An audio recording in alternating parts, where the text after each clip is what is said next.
Okay, so this was the question. What we missed is this was actually not 120, it was 1 lakh. अभिषेक और कौन है? अब तो कोई नहीं दिख रहा, फिर भी मैं म्यूट कर देता हूँ सबको. Okay, so what was the problem in the question? This work in progress should be 1 lakh, and because of this, now see 1 lakh 40, 1 lakh 40 and 10,000 difference is there. This is the balancing figure. एक ये एक change था यहाँ पर. दूसरा एक ये कि हमने कॉस्टिंग प्रॉफिट एंड लॉस को टोटल नहीं किया. कॉस्टिंग प्रॉफिट एंड लॉस को हमने टोटल नहीं किया था. बिफोर आप कॉस्ट लेजर को टोटल करो, उससे पहले आपको क्या करना होता है, कॉस्टिंग प्रॉफिट एंड लॉस को क्या करना होता है, टोटल करना होता है, और उसका टोटल जो है वो कॉस्ट लेजर में रहेगा. ठीक है, तो कॉस्टिंग प्रॉफिट एंड लॉस का भी टोटल किस में जाएगा, जो बैलेंसिंग फिगर होगा वो किसी तरफ भी आए, वो आपको क्या करना है, अगर यहाँ पे 2 कॉस्ट लेजर है तो वो यहाँ पर by costing profit and loss में यहाँ पे ट्रांसफर कर दिया 33,000. ठीक है, ये एक और डिफरेंस था. ठीक है, अब आप अगर इसको टोटल करेंगे तो बैलेंसिंग फिगर जो होगा वो बैलेंस में चला जाएगा ना. हाउ टू रिकंसाइल के हमने गलत किया है या सही किया है. ठीक है, हाउ टू रिकंसाइल के हमने गलत किया है या सही किया है. ठीक है, यहाँ पर जो बैलेंस आया था, ये डेबिट साइड में जो बैलेंस होता है वो एक्चुअली क्रेडिट बैलेंस होता है. ठीक है, sorry, we will find out this way, debit and credit. ठीक है, सो क्रेडिट में सिर्फ कॉस्ट लेजर का टोटल है, दैट इज 3,90,000. ठीक है, एंड उसके अलावा स्टोर में, यार ये किसका है, बागमारे कृष्णा, और म्यूट करो. ओके, और डेबिट में जो है वो आपका स्टोर में आया है 10,000, और WIP में आया है 2,45,000, एंड फिनिश गुड्स में आया है 1,35,000. ओके, तो ये दोनों जगह टैली होनी चाहिए. ये तो 3,90,000 दिख रहा है. Check this.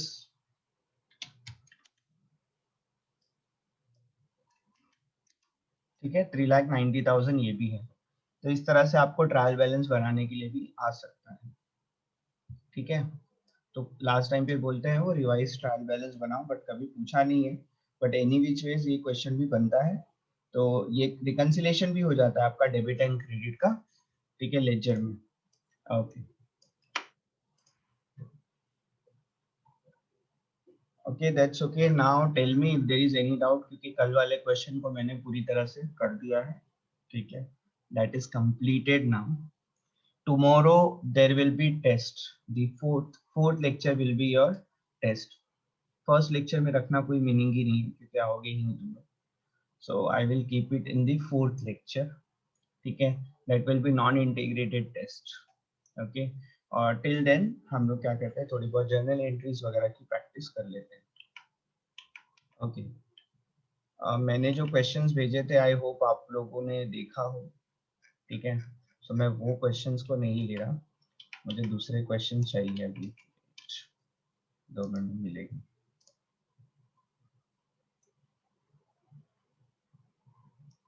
Okay, till then मैंने आपको इसका इमेज भेजा है. You go through it and you check it. There was only one problem, एक ही लेजर में इश्यू हुआ था जो टैली नहीं हो पा रहा था, वो मैंने आपको बता दिया.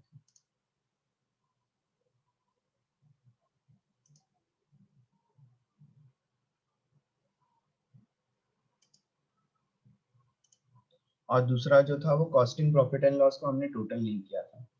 ठीक है, कॉस्टिंग प्रॉफिट एंड लॉस का भी जो बैलेंस है वो कॉस्ट लेजर में जाएगा, that is general ledger adjustment account में ही जाएगा.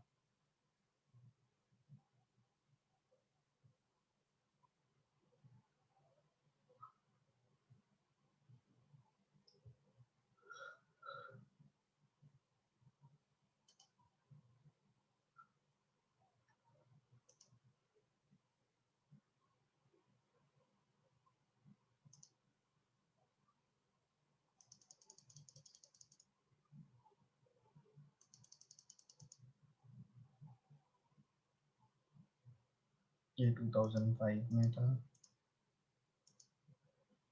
दिस इज 2006, बहुत पुराने क्वेश्चन है। ये क्वेश्चन हमने कर लिया है and this is the question we should take up. Okay,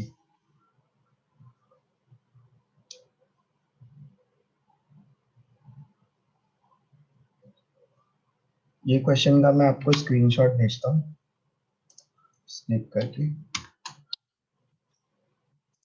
इस लेक्चर में हम लोग सिर्फ जर्नल एंट्रीज पास करेंगे।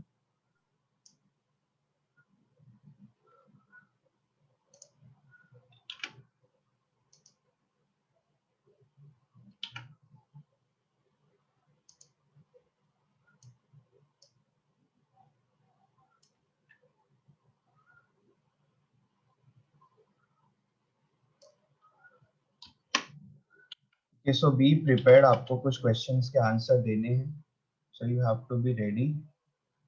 सो नहीं जाना है लेक्चर स्टार्ट करके। Okay, see I have forwarded the question।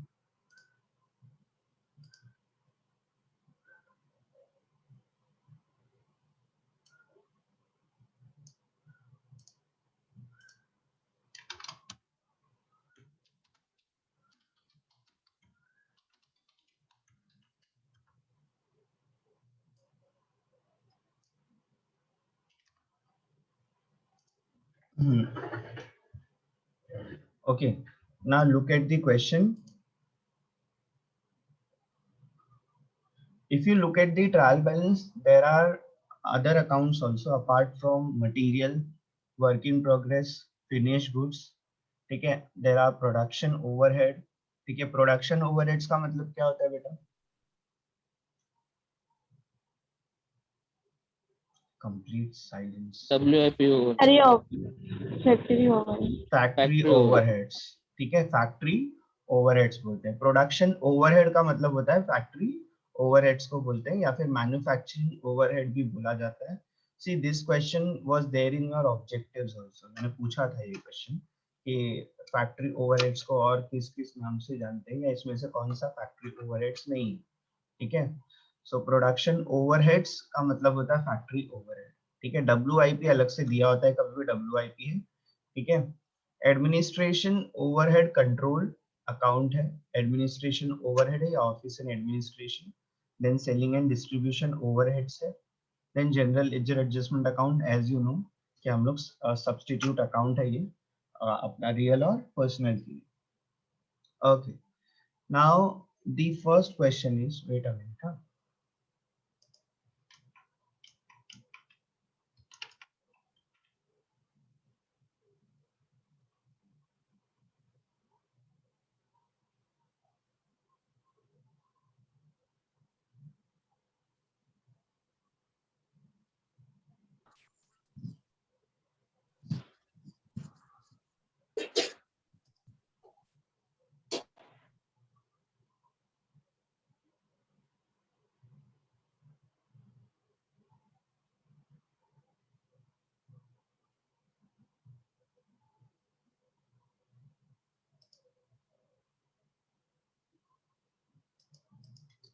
Okay, now we will start।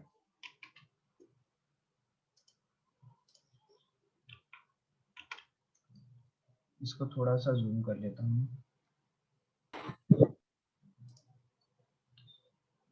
होता क्यों नहीं है?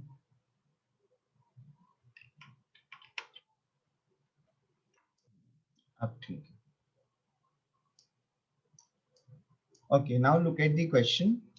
First transaction says, I hope तुम लोग को अब वो इमेज की जरूरत नहीं है। अगर if you require that, I have forwarded it to you। You open it up। ठीक है, look at this। ठीक है, इसका आंसर क्या आएगा क्या नहीं आएगा। ठीक है, you can see। Okay, now tell me material purchase की एंट्री क्या होगी? Store ledger control account debit to general ledger account. General ledger. ठीक है, तो ये एकदम कॉमन सी एंट्री हो गई। Material issued to job, job का मतलब क्या होता है? ऑफिस, जॉब का मतलब वापस से ऑफिस बोला मैंने कितनी बार बताया? WIP। फैक्ट्री। फैक्ट्री होगा। जॉब का मतलब WIP, याद रखो, जॉब, बैच, ठीक है, प्रोडक्शन, इसका मतलब क्या होता है? WIP होता है, ठीक है। वर्क इन प्रोग्रेस, हाँ progress account debit to store ledger account. हाँ। And if material is issued for work maintenance,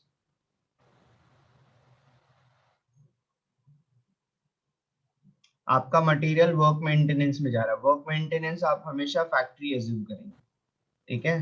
so entry क्या होगी? Factory overhead account debit to store ledger account. हाँ, और सेम एंट्री आपको पास करना है, material issued to administration office, so office and admin to store, then material issued to selling department, तो selling and distribution to store, ठीक है। Let me know if there is any doubt. Okay, now direct wages दिया है, ठीक है, और indirect wages दिया है। We have discussed a lot on this. आप पहले पेमेंट करेंगे और फिर अप्लाई करेंगे। पेमेंट करने की एंट्री सेम है, wages to cash and bank, और अप्लाई करेंगे डायरेक्ट वेजेस को कहाँ पे अप्लाई करते हैं? Work in progress account debit to working to wages. Wages, okay. Wages control account बना लेना है, ठीक है। और actually it is not at all required also, आप डायरेक्ट भी अप्लाई करना चाहते हैं तो आप अप्लाई कर दो, ठीक है। इसकी एंट्री आप डायरेक्ट भी पास कर सकते हैं, डायरेक्ट वेजेस के लिए WIP to general ledger adjustment account, ठीक है। तो एक बार डेबिट करना है, एक बार क्रेडिट करना है वेजेस को, वो आप अवॉइड कर सकते हैं, जिसको हम लोग कंबाइन एंट्री बोलते हैं, ठीक है। So ultimately if you look at this to entries, मैं एक्सेल ओपन करता हूँ।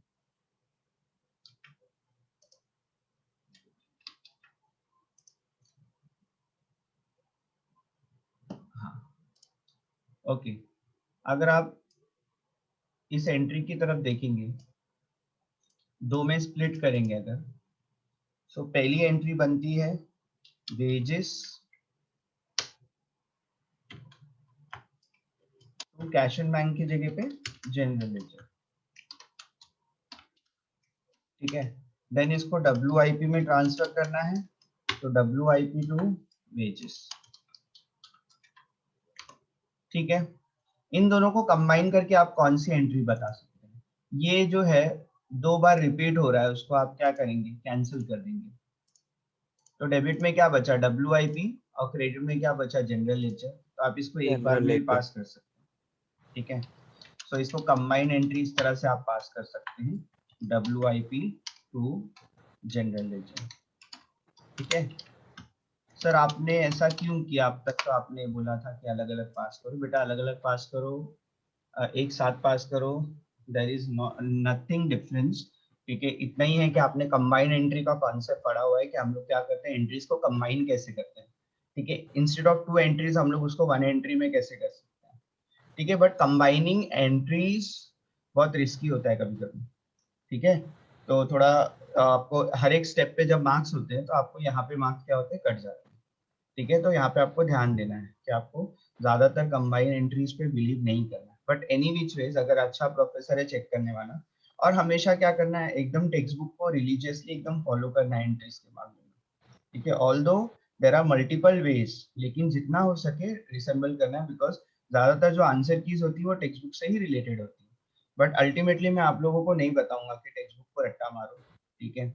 आपको क्या करना है, एंट्रीज को समझना है, and you can pass the entries according to your convenience, आपको क्या जमता है, ठीक है। अब मैंने यहाँ पर क्यों बोला आप कंबाइंड एंट्री पास कर सकते हैं? आगे क्वेश्चन है, यही तो है। ओके, मैंने यहाँ पे क्यों बोला आपको आप कंबाइन कर सकते हैं? यहाँ पे आप देखो कि इन्होंने जो लेजर बैलेंसेस दिए हैं उसमें कहीं पे भी आपको पूछा नहीं है वेजेस के बारे में, वेजेस अकाउंट बनाने नहीं बोला हुआ है, मटेरियल बोला है, वेजेस का नहीं बोला है। तो it is an optional account, ठीक है, तब आपके लिए वो ऑप्शनल हो जाता है। बट आप बनाएंगे तो इसमें कोई दिक्कत नहीं है, उसके मार्क्स कट जाएंगे ऐसा नहीं है, ठीक है। तो आप हमेशा एक ही चीज जो फॉलो करते हैं वैसे फॉलो करो, आप पेमेंट करो उसको अप्लाई करो, पेमेंट करो उसको अप्लाई करो, कोई दिक्कत वाली बात नहीं है। अच्छा, ये एक एंट्री में चेंज है, ट्रांसपोर्ट फॉर इनकमिंग मटेरियल। ठीक है, ट्रांसपोर्ट फॉर इनकमिंग मटेरियल, यहाँ पे ध्यान देना है कि मटेरियल में आपने क्या किया है, जब भी इसको कैरेज इनवर्ड बोलते हैं ना, ट्रांसपोर्ट जो होता है आपका, जब मटेरियल आ रहा होता है तो उसको आप कैरेज इनवर्ड बोलते हैं। ठीक है, एंड कैरेज इनवर्ड कहाँ पर लिखा जाता है मुझे जरा बताइए। चलो, मुझे कॉस्ट शीट किसने अच्छे से पढ़ा रहेगा वो सर ट्रेडिंग ट्रेडिंग में लिखा जाता है। Very good. कॉस्ट शीट में क्या करते थे?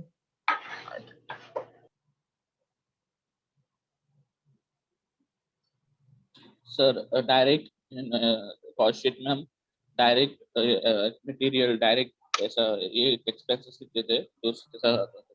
हाँ, वेरी गुड वेरी गुड, एकदम ध्यान से पढ़ा है नेक्स्ट ने। ध्यान मतलब पता है कि जो कैरेज इनवर्ड है या ट्रांसपोर्ट ऑफ इनकमिंग मटेरियल है, उसी को आप कैरेज इनवर्ड बोलते हैं, और फ्रेट वगैरह भी आप इसको बोलते हैं। It is a part of material, है ना। मैं आपको फॉर्मूला बताता हूँ जो आपने पढ़ा होगा। ठीक है, मटेरियल, ठीक है, opening stock of material plus purchases plus carriage inward minus closing stock of material, यही था ना फॉर्मूला? Yes sir. हाँ, और ये Yes, बहुत sir. जगह पे आप लोगों ने पढ़ा भी है formula. Opening stock of raw material plus purchases plus carriage inward, मतलब ट्रांसपोर्ट ऑफ इनकमिंग मटेरियल जिसको आप बोलते हैं कैरेज इनवर्ड, फ्रेट वगैरह बोल सकते हैं, डॉक चार्जेस बोलते हैं। ठीक है, तो ये इंपोर्ट ड्यूटी बोलते हैं इसको। काफी सारी नाम से आप जो कैरेज इनवर्ड को कर सकते हैं। Carriage inward is nothing but जब आपका मटेरियल आ रहा होता है तो उसके ऊपर जो भी आपके चार्जेस होते हैं, ऑक्ट्रॉय है। ठीक है, तो आई होप इसके टेक्निकलिटी आपको पता है कि कब कौन सी चीज चार्ज होती है, बिकॉज जब आपको बेसिक पढ़ाया जाना था तभी आपको ये चीज बतानी थी। एनीवेज, फ्रेट और कैरेज के बहुत सारी चीजें होती हैं, और ट्रांसपोर्ट जिसको बोलते हैं ट्रांसपोर्ट फॉर इनकमिंग मटेरियल। ठीक है, नाउ टेल मी, इस पॉइंट से लेके आप मुझे ये एंट्री का बताओ, क्योंकि लास्ट टाइम पे हम लोगों ने ये एंट्री में कुछ गड़बड़ किया था। नाउ टेल मी, अगर ये मटेरियल में जाना है, ठीक है, तो इसकी एंट्री क्या होगी? सोच के बताइए आप। तो स्टोर लेजर अकाउंट डेबिट होगा। हाँ, और क्योंकि आपको ट्रांसपोर्ट के लिए पे करना है तो क्या करेंगे? To general ledger account. To general ledger adjustment. ठीक है, तो आई होप आपको ये एंट्री में डाउट नहीं होगा कि ट्रांसपोर्ट फॉर इनकमिंग मटेरियल जो है उसमें आप क्या करेंगे? Store ledger to general ledger adjustment account. ठीक है, आई होप आपको यहाँ पे कोई डाउट नहीं रह गया होगा। इससे पहले अगर कुछ किया है, इससे रिलेटेड किया था शायद एक बार क्वेश्चन, तो हमने फैक्ट्री ओवरहेड्स में डाला था। ठीक है, बट यहाँ पे obviously factory overheads ultimately production में जाएगा। ठीक है, बट फिर भी हम लोग को एंट्रीज जो है वो क्लियरली वैसे ही पास करना है। ओके, तो it will be store to general ledger. ठीक है, let me know if there is any doubt. Store to general ledger account. ठीक है, ओके। प्रोडक्शन ओवरहेड सिर्फ दिया है, तो ये प्रोडक्शन ओवरहेड क्या एज्यूम करेंगे यहाँ पे, क्या हो रहा है प्रोडक्शन ओवरहेड के साथ? फैक्ट्री ओवरहेड इनकर्ड सर वो। हाँ, बराबर। एंट्री क्या होगी? Factory overhead account debit to general ledger adjustment. Okay, तो एंट्री राइट है, बट मुझे एक बात बताओ, आप फैक्ट्री ओवरहेड वर्ड यूज करेंगे या प्रोडक्शन ओवरहेड यूज करेंगे? प्रोडक्शन ओवरहेड, ये सब में प्रोडक्शन रीजन ओवरहेड। रीजन ये है, नहीं नीचे की बात नहीं कर रहा हूँ, प्रोडक्शन ओवरहेड की बात नहीं कर रहा हूँ यहाँ पर, यहाँ की बात कर रहा हूँ। जो अकाउंट उन्होंने दिया है यहाँ पर ही उन्होंने प्रोडक्शन ओवरहेड्स दिया हुआ है। ठीक है, यहाँ पे कुछ भी आ सकता है, मैन्युफैक्चरिंग आ सकता है आपका, जनरली फैक्ट्री ओवरहेड्स है वो आ सकते हैं यहाँ पे। बट जो ऑलरेडी दे दिया होता है इसमें, जैसे मटेरियल के लिए हम लोग मटेरियल यूज करेंगे, स्टोर यूज नहीं करेंगे। ठीक है, तो कई बार हम लोगों ने यहाँ पे स्टोर स्टोर यूज किया है, तो मेक इट श्योर कि आप मटेरियल यूज कर रहे हैं। The term material should be used.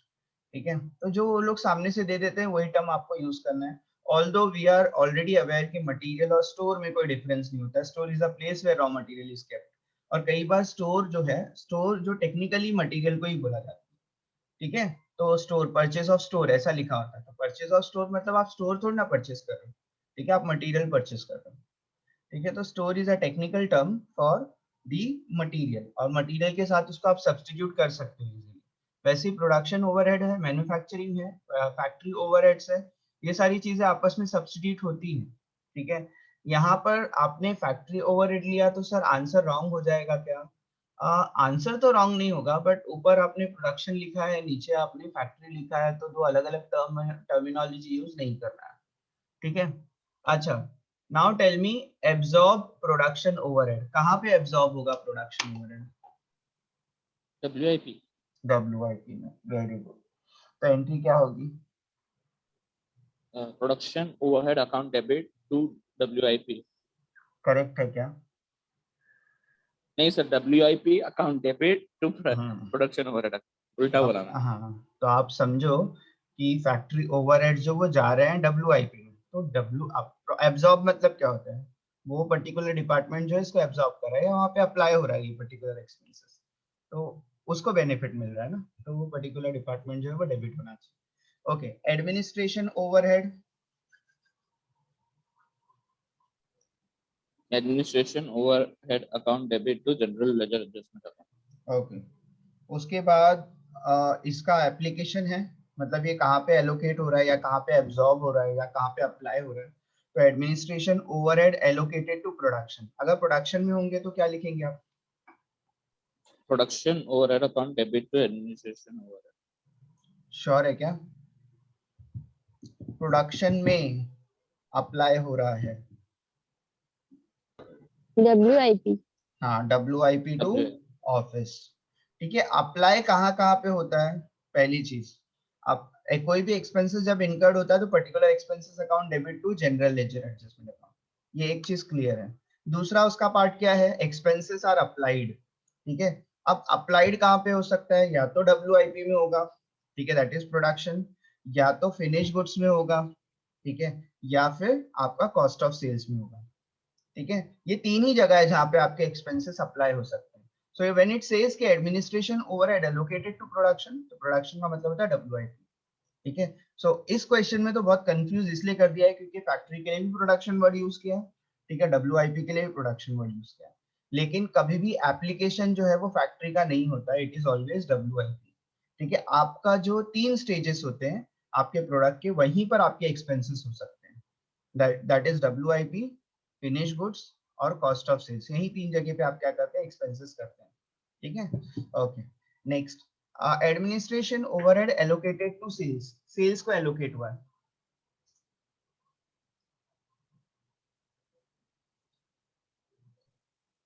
So cost of sales आएगा. हाँ, cost of sales to, Cost of sales account debit to administration overhead account. हाँ, okay. Now selling and distribution overhead की बारी है, Selling and distribution overhead account debit to general ledger adjustment. General ledger, ये payment की entry होगी। Selling and distribution overhead absorb, बेटा दिया नहीं है कि सेलिंग एंड डिस्ट्रीब्यूशन कहाँ पे एब्जॉर्ब हुआ है, क्या एज्यूम करेंगे? Cost of sales. Cost of sales to selling and distribution, Yes. ठीक है। ये अपनी कॉमन एंट्री है, गुड्स फिनिश्ड हुए मतलब WIP से ट्रांसफर होके फिनिश में गए, ठीक है, मतलब आपके कंप्लीट हो गया, प्रोसेस कंप्लीट हो गया और कहाँ पे चला गया? फिनिश में। क्या एंट्री आएगी इसकी? कहाँ पे जा रहा है? कौन सा डिपार्टमेंट रिसीव कर रहा है? Cost of. गुड्स कौन सा फिनिश्ड पूछ हुआ रहे थे आप? Finished है goods ना, produced. फिनिश गुड्स प्रोड्यूस, हाँ। Finished goods produced तो finished goods में प्रोड्यूस है तो finished goods में जाएगा ना सर. हाँ, ठीक है, तो फिनिश गुड्स finished में goods जाएगा account और debit to कहाँ से जाएगा? WIP. हाँ, और cost WIP. Of goods sold, finish goods sold में क्या लिखेंगे आप? Cost of goods sold account debit to cost finished of goods. Sales, Cost of sales, sorry. हाँ, cost of sales to finish goods, दो Finished mandatory goods. Entry है, एक produce की और एक सेल्स की, वो मैंने चार्ट में बना के दिया है फ्लो में। ये मैंडेटरी एंट्री है कि WIP से गुड्स ट्रांसफर होगा फिनिश में और फिनिश से ट्रांसफर होगा कॉस्ट ऑफ सेल्स में, ठीक है। तो ये दो मैंडेटरी एंट्री है, यहाँ पे बहुत डिफिकल्ट भी है क्योंकि यहाँ पे इजीली समझ में नहीं आता फ्लो, ठीक है। प्रोड्यूस हुआ है तो प्रोड्यूस का मतलब क्या होता है? WIP में काम खत्म हुआ और आपका गुड्स कहाँ पे गया? फिनिश में गया, और आप फिनिश गुड सोल्ड बताते हैं तो कितना उसकी सेल्स की मतलब वैल्यू है वो आप उसको बता रहे होते हैं, ठीक है, तो उस पर सेलिंग एक्सपेंसेस अप्लाई हुआ होता है, तो cost of sales to finish goods. Okay, now last one, sales, sales की एंट्री क्या है? ये मैंने आपको मल्टीपल एंट्रीज मैंने बताया है, अभी सेल्स की भी entry common general ledger adjustment account debit to costing profit and loss. To costing profit and loss.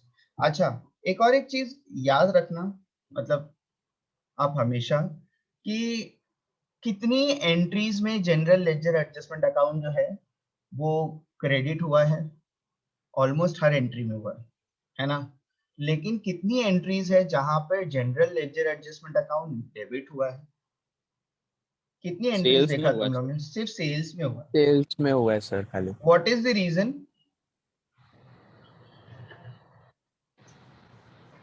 Sir क्योंकि हर जगह पे हमने पेमेंट के वक्त हमने जनरल लेजर यूज किया था, पर सेल्स में हमें इनकम हुआ।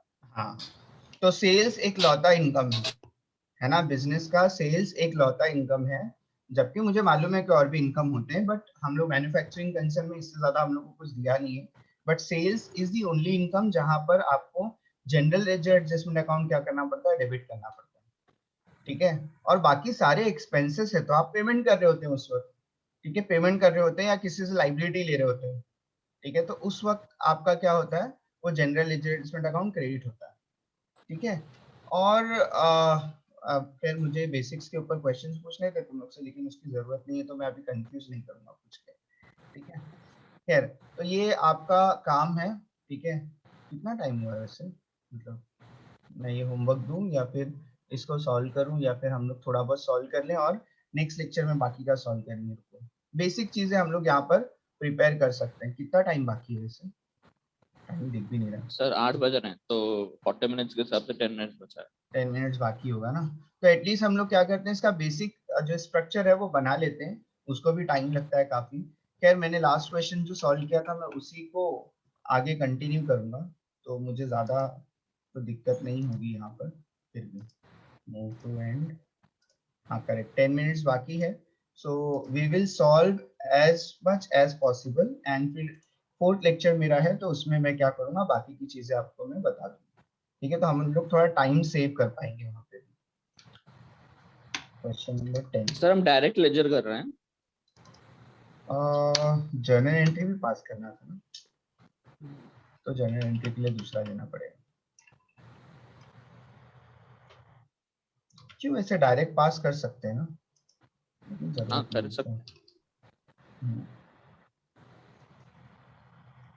मतलब ऐसा बोलना कि नहीं हो सकता, ऐसा तो नहीं है।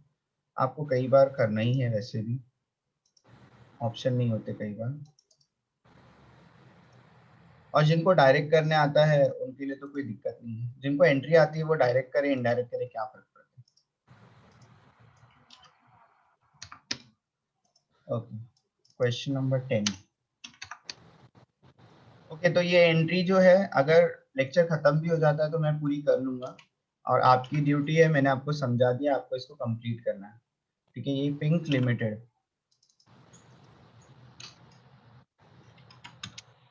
ठीक है, ओके, तो पहला है मटेरियल परचेस, नरेशन वगैरह सब रेडी है, और यहाँ पे भी सारी चीजें रेडी ही हैं। Store ledger control account debit, और कॉस्ट लेजर की जगह पे, स्टोर की जगह पे मुझे मटेरियल दिया है ना, मटेरियल कंट्रोल अकाउंट दिया है, तो I will use material control account. Okay, और अमाउंट चेंज कर देना है, सर कॉस्ट 4,77,000। लेजर की जगह पे भी ये जनरल लेजर आएगा ना? हाँ, वेरी गुड, जनरल लेजर है। एक ही जैसा क्वेश्चन क्यों नहीं बनाते? कितना कंफ्यूजन रहता है वैसे।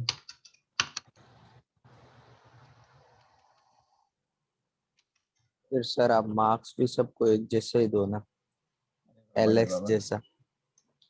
अच्छा, मतलब मैं मार्क्स देने में मतलब ये कर रहा हूँ नहीं, जैसा आप लिखोगे वैसे ही मार्क्स मिलोगे ना तुम लोग को। हाँ। सर आप ही दो वाले क्वेश्चन सबको एक एक सर जैसा होना। सर महेश ऐसा बोल रहा है जैसे कि मैं मार्क्स के लिए 2 पेटी बेचता हूँ। बहुत गंदा है महेश। हट, मैं तो अच्छा समझता था महेश को। क्या सर? हाँ, अच्छा ही है, चलो। ये वेजेस की एंट्री को संभाल के रखते हैं, बिकॉज वेजेस जो है उसकी एंट्री हम लोग को पास करना है वैसे भी। तो इस तरह से करने की जगह पे आप दो में स्प्लिट कर सकते हैं, बट यहाँ पे मुझे एक एंट्री चाहिए जो कि मटेरियल इशूड टू प्रोडक्शन वाली है, तो कहाँ पे थी वो? Material issued to production, WIP to store, है ना, ये एंट्री है। ठीक है, सेकेंड आप कॉपी पेस्ट करेंगे फटाफट। ठीक है, WIP टू स्टोर, स्टोर की जगह पे लिखना है मटेरियल।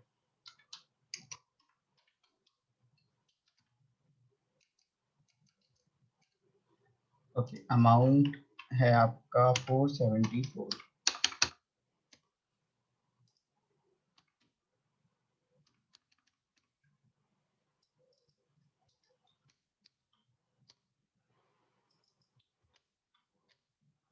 ओके, ये हो गया कंप्लीट हमारा। Then we have material to work, work maintenance. Material आपने वर्क मेंटेनेंस के लिए किया है, तो फैक्ट्री के लिए था, ये एंट्री है वहां पर। देखो एंट्रीज आर ऑलमोस्ट सेम, तो एंट्रीज में कोई फर्क नहीं है। ये वाली एंट्री चाहिए मुझे, कहाँ गया? Factory to store.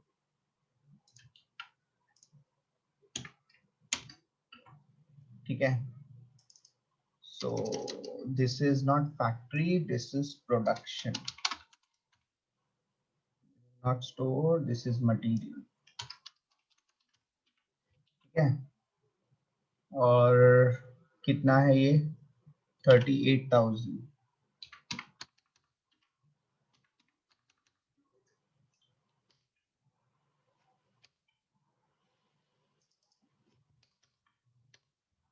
Okay, next is, ये सब एंट्रीज हम लोग ने अब तक के पास नहीं किया है, न्यू है, बट अगर आप अपना ब्रेन, अगर आपको कॉमन सी एंट्रीज आती है तो आपको यहाँ पे कोई प्रॉब्लम्स नहीं होगी। कॉपी नहीं होता। ठीक है, मटेरियल इशूड टू फैक्ट्री था, ये material issued to office, for issued for administration purpose, so administration, और ये material issued for sales, selling department।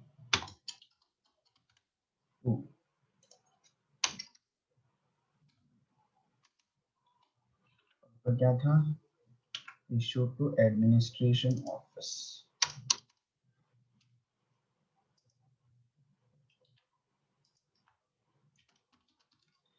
Okay, so ये सारे अमाउंट चेंज करने हैं और यहाँ पर ये एक्सपेंसेस चेंज करने हैं।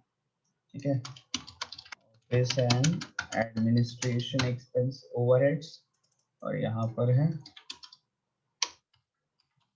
Selling and distribution. ओके, जहां पर कोई डाउट आए तो आप बता देना, because we have discuss this now only, so I am assuming कि आपको ये सारी चीजें आती है। ठीक है, अमाउंट में यहाँ पे चेंज में कर देता हूँ, this was fourth entry, this is fifth entry. Okay, selling and distribution, एक का अमाउंट है 1000, एक का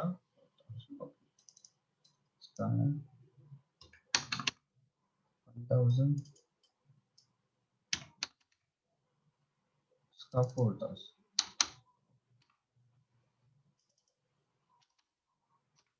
ओके, सो यहाँ तक ये कंप्लीट हो गया है।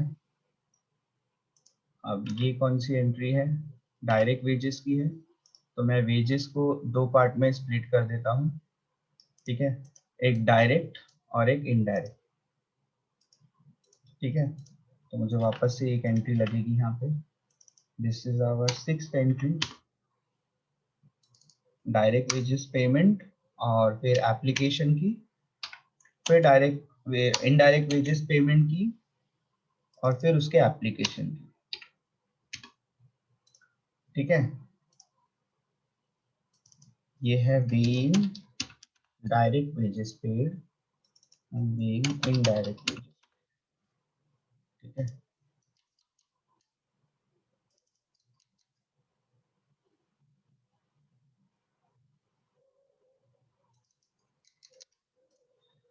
ओके, इसको थोड़ा सा ठीक कर लेते हैं हम लोग। यहाँ से स्टोर कॉस्ट लेजर की जगह पे जनरल लेजर।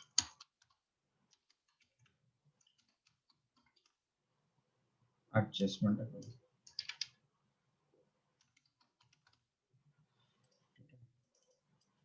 यहाँ पे भी वही होगा।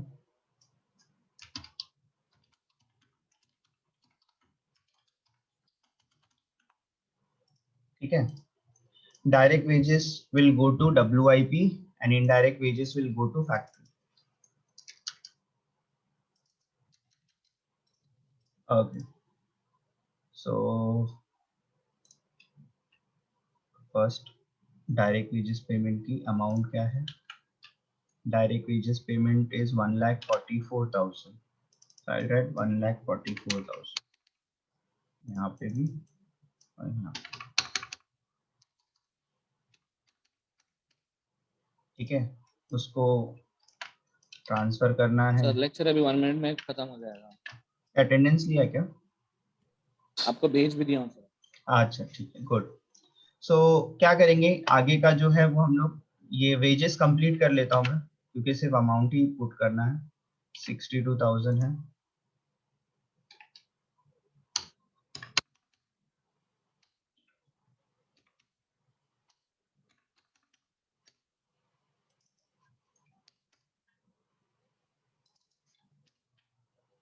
ठीक है, और अप्लाई हुआ है तो यही अमाउंट से ही नहीं आएगा। क्या होता है, कॉपी भी नहीं होता। ओके, सो यहाँ तक के तो मैंने कर दिया है, तो मैं इसको ब्रेक कर लूँ ताकि इसके बाद का अपन को पता नहीं कि क्या क्या चाहिए हम लोग को और क्या नहीं चाहिए। ठीक है, तो 9 तक के हमने कर लिया है, that means direct wages and indirect wages तक के। ठीक है, ये transport for incoming material, that is material to general ledger, और फिर आगे की चीजें जो है वो हम लोग क्या करेंगे, आगे पास करेंगे।